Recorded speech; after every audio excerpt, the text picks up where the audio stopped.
Hello students and all the viewers, उम्मीद है कि आप सब खैर से होंगे। जी तो स्टूडेंट्स, आज हम डिस्कस करने वाले हैं डिटरमिनेंट 3x3 मैट्रिक्स का।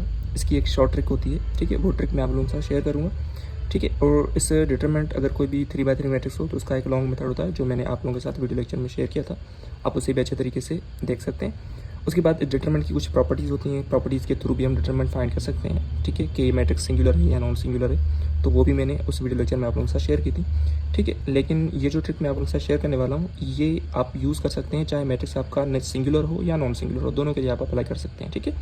लेकिन इस ट्रिक को आप अप्लाई कैसे करेंगे, इसका एक थोड़ा सा मेथड होता है, उस मेथड को आप समझने की कोशिश करें, ठीक है। तो सबसे पहले देखें, अगर आपको कोई भी 3x3 मैट्रिक्स गिवन है तो सबसे पहले डिटरमिनेंट फाइंड करने के लिए आप एज इट इस मैट्रिक्स को रिपीट करेंगे, ठीक है। अब देखें आप किस तरीके से रिपीट करेंगे, 1 3 4 सेम मैट्रिक्स आप लिखेंगे, 2 1 0 एंड 1 3 2, ठीक है। अब लिखने के बाद आप सिंपल क्या करें, इसके पहले दो कॉलम्स को आप रिपीट कर दें, जिस तरीके से आप यूँ रिपीट करेंगे 1 2 1 3 1 3, ठीक है। पहले दो कॉलम्स को मैंने एज इट क्या कर दिया, रिपीट कर दिया, ठीक है। अब उसके बाद आप सिंपल क्या करेंगे, आप इस तरीके से लाइन्स ड्रॉ करते जाएं, इस तरीके से, ओके, यूँ आप लाइन्स ड्रॉ करेंगे, ओके।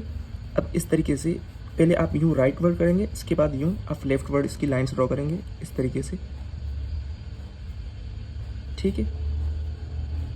अब देखें, अब आपने ये लाइन्स ड्रॉ कर दी, ठीक है। अब आप थोड़ा नोट करें, मैंने क्या किया है, 3 यूँ लाइन्स ड्रॉ करी हैं और 3 यूँ लाइन्स ड्रॉ करी हैं, ओके।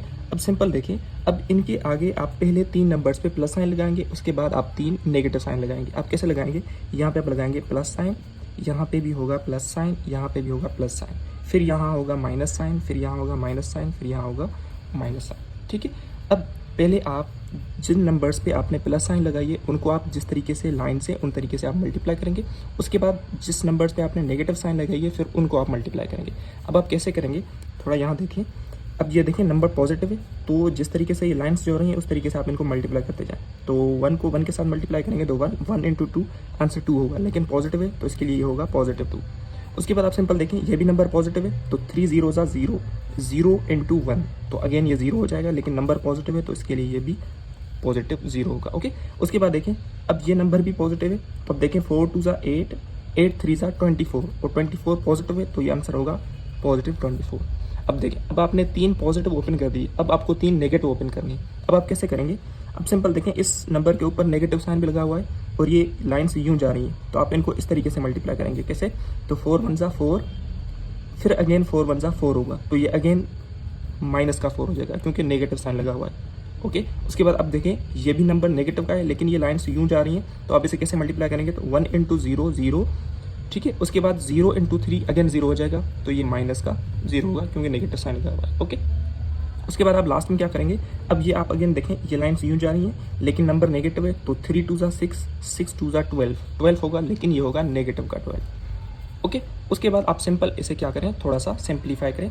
अब आप कैसे सिंप्लीफाई करेंगे, पहले आप पॉजिटिव नंबर्स को ऐड कर दें और नेगेटिव नंबर्स को ऐड कर दें, तो ये भी पॉजिटिव ये भी पॉजिटिव, ये होगा 26, ये नेगेटिव ये होगा माइनस का 16, ठीक है। अब 26 में से अगर आप 16 को सेपरेट करेंगे तो इसका आंसर होगा 10, तो इसका मकसद है इस मैट्रिक्स का डिटरमिनेंट क्या हो जाएगा, 10 हो जाएगा। इस तरीके से आप फाइंड कर सकते हैं, ठीक है। बिल्कुल इजी ट्रिक है, जिस तरीके से मैंने आप लोगों के साथ ये शेयर की उसी तरीके से आप इसे समझने की कोशिश करें। अब देखें, अगर आपके पास कोई भी मैट्रिक्स गिवन हो, जैसे ये मैट्रिक्स है,